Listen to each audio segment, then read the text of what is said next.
務方面咧，我哋都會跟到最細咯，都係有熱情啦，係咪？肯定要熱情啦。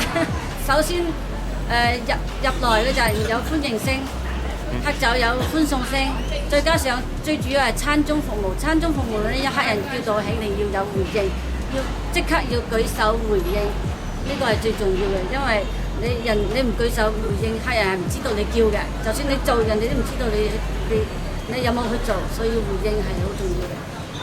個門都係客啊嘛，你先睇一下先，等陣我再過嚟幫你點菜。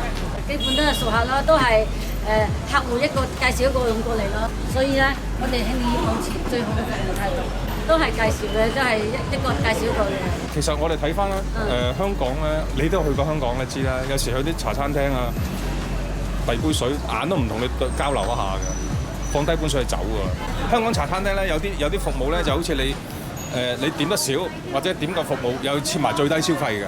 哦，呢度冇嘅。冇嘅。冇最低消費，包括我哋都冇做最低消費。哦，你喺度食碟叉燒飯都冇問題㗎。啊，冇嘅，冇嘅，呢度都有快餐㗎。有快餐㗎，